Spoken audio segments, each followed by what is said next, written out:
عائشہ اچانک یونیورسٹی آنا بند ہو گئی۔ پہلے دن اس نے سوچا شاید طبیعت خراب ہوگی۔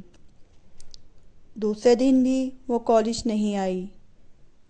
تیسرے دن علی نے اسے کال کی مگر فون بند تھا۔ اس نے میسج کیا، عائشہ سب ٹھیک ہے، مگر کوئی جواب نہ آیا۔ ایک ہفتہ گزر گیا، پھر 2 ہفتے، پھر پورا مہینہ۔ عائشہ جیسے زمین میں سما گئی تھی۔ عائشہ کے اچانک غائب ہونے کے بعد علی کی زندگی بدل گئی۔ علی روز کالج آتا۔ کلاس میں داخل ہوتے ہی اس کی نظر سب سے پہلے عائشہ کی خالی کرسی پر پڑتی۔ وہی کرسی جہاں کبھی وہ بیٹھی مسکراتی تھی، اب وہ خالی تھی، اور وہ خالی کرسی علی کے دل میں عجیب سا درد پیدا کر دیتی تھی۔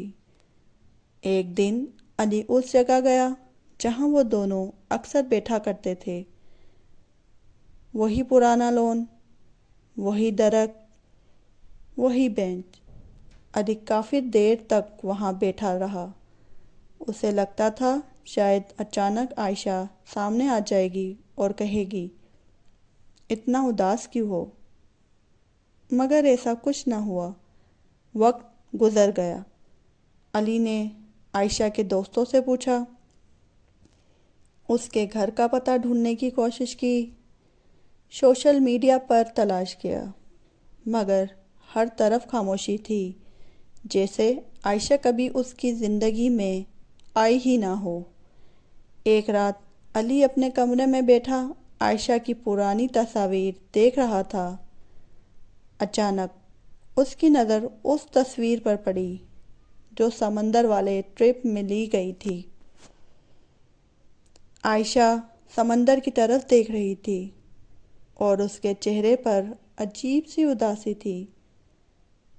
اچانک علی کو اس کی بات یاد آئی، زندگی بھی سمندر کی لہروں جیسی ہوتی ہے، کچھ لوگ آتے ہیں اور پھر چلے جاتے ہیں۔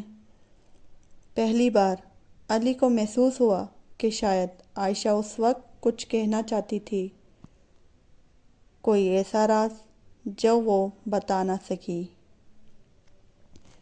6 ماہ گزر گئے۔ علی اب پہلے جیسا نہیں رہا تھا۔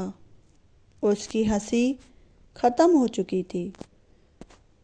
دوست اسے سمجھاتے مگر وہ ہر روز عائشہ کی یاد میں کھو جاتا۔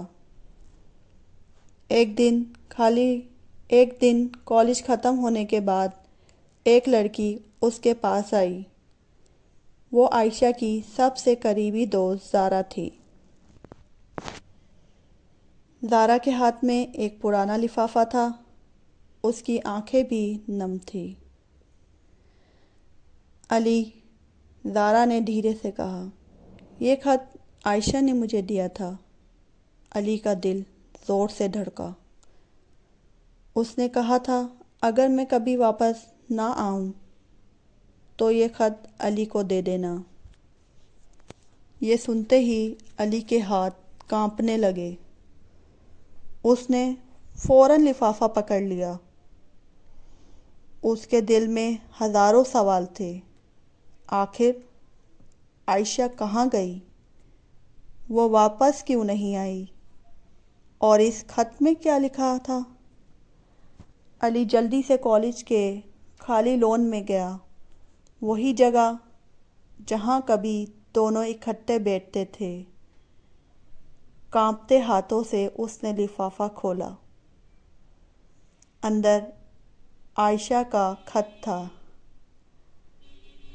اور جیسے ہی اس نے پہلی سطر پڑھی،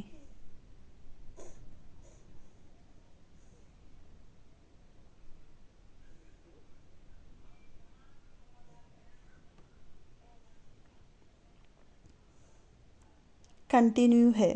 اگلا پارٹ دیکھنے کے لیے چینل کو سبسکرائب کریں اور ویڈیو کو لائک کریں۔